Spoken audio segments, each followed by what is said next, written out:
Hello, how are you? Welcome to my channel. So today we'll see concerning the Ethiopian history, medieval history. Test yourself, okay? 10 questions, okay?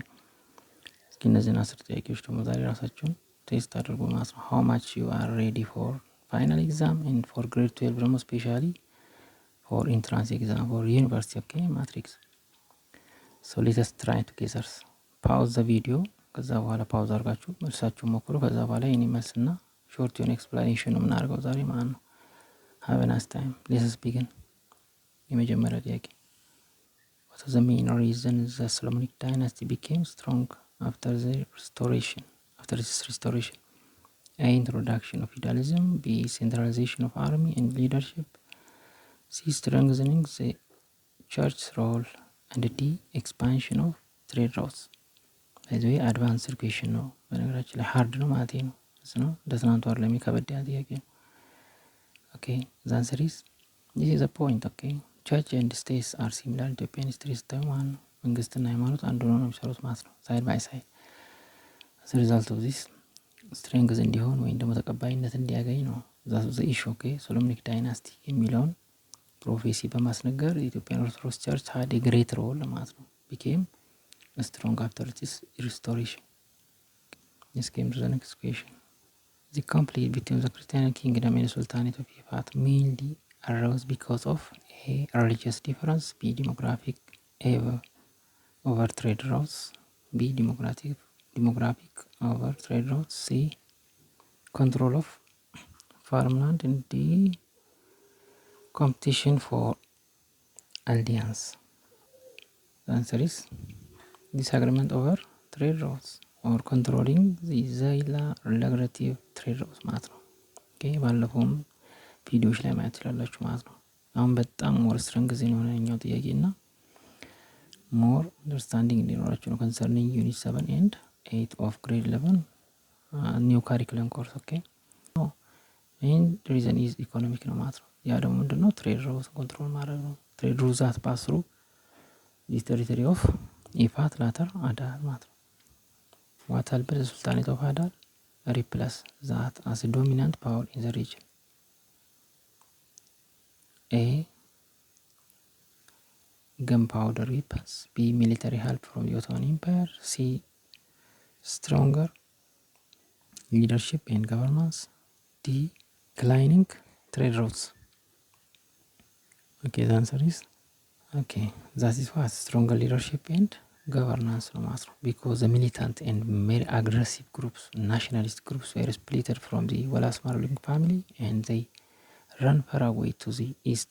Okay, around Harar they established at Dakar their political center ማለት ነው around 1380s አንዳንድ መጽሐፍ ላይ ደግሞ 1367 ይላል ማለት ነው። anyway ያው በዛን ዘመን ነው የተመሰረተው ማለት ነው። political center ያው 1520 ነው Harar የሆነው ማለት ነው during the period of Imam Ahmed Ibrahim al-Ghazi. Okay, question number 4. How did the migration of the Oromo people affect the highland kingdom of Ethiopia? A. It disrupted farming and trade. B. It introduced new political systems. C. It changed religious practice. D. It brought new military tactics. Okay, which one is the answer? By the way, migration ሳይሆን ያው ሙቭመንት ነው የሚባለው ይሄኛው ሙቭመንት how did the movement of the Oromos ብላችሁ ያዙት ማለት ነው።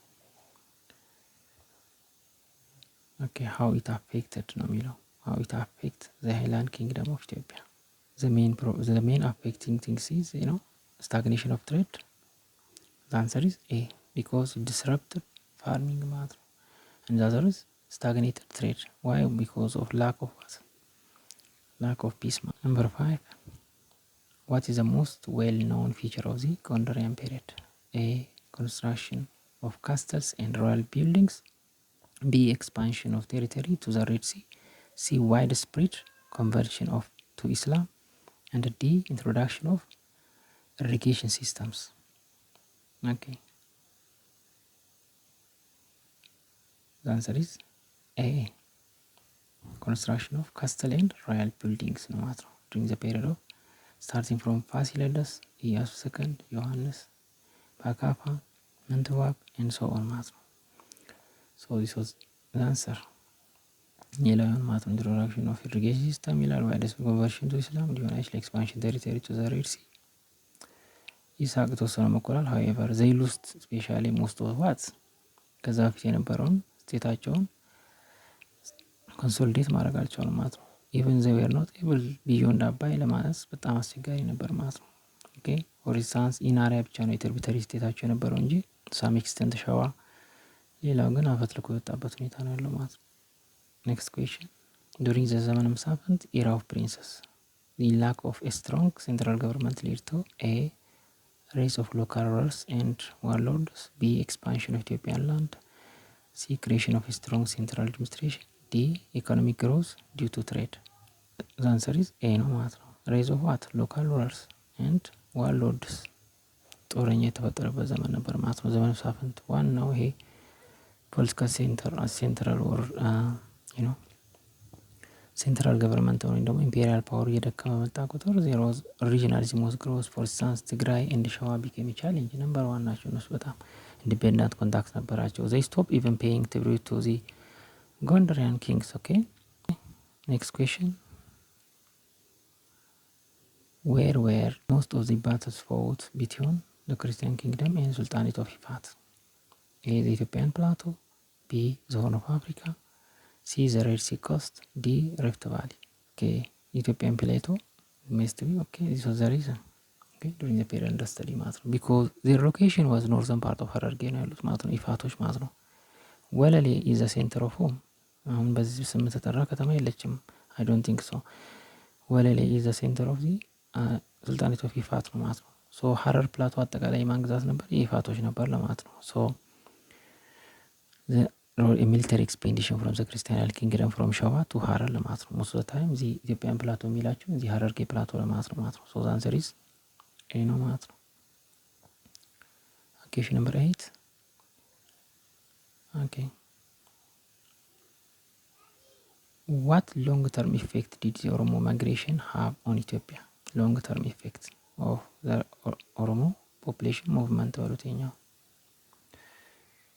okay a it changed the way people farmed and lived b it helped the Solomonic dynasty grow stronger c it made Islam the dominant religion in Ethiopia and d it spread Christianity to other parts of East Africa so one of the following is the long lasting effect ነው የሚላችሁ okay the answer is a it changes the way of people lived okay way of living because there was cultural integration አለ ማለት ነው adoption of culture from the new coming peoples ማለት ነው indigenous people most of the time they lost their culture adopted a new way of life ማለት ነው ዲቴል ብንዘረዝር በጣም ብዙ ነገሮችን መግለጽ እንችላለን ማለት ነው as a result of the coming of these people okay so ብዙ ነገር አለ ማለት ነው there was amalgamation and blending of culture አለ ማለት ነው way of life አለ ማለት ነው especially different rituals customs culture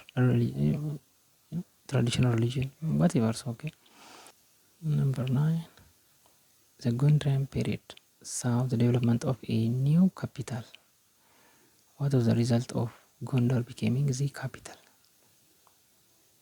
the result of Gondar becoming a capital a strengthened the royal power and government control b increased local dependence c greater isolation from other countries and d weakening of the church's influence okay the answer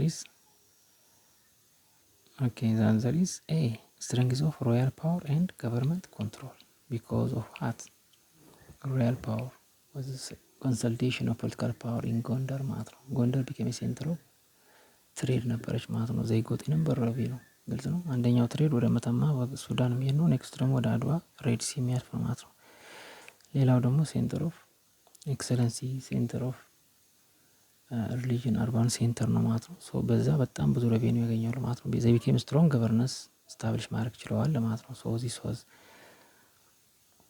one effect of the Gondar especially within the three successive leaders ማለት ነው starting from Fasilides to Yohannes and yes okay question number 10 during the conflict with the Sultanate of Adal what military strategy did Adal use most often a ambushes and guerrilla tactics B. Cavalry charges. C. Naval blockades. And D. Siege warfare. Okay, the answer is A. Most of the times the Adals used the guerrilla warfare, okay, and ambushing. ማጥቃት ወይም ደግሞ በደፈጣ ጥቃት ማድረስ ማለት ነው። ሶ ጎሪላ warfare ነው ማለት ነው። So okay, we have finished. Thank you for watching this video. Subscribe. Okay, thank you for watching these videos. Have a nice time till the next video.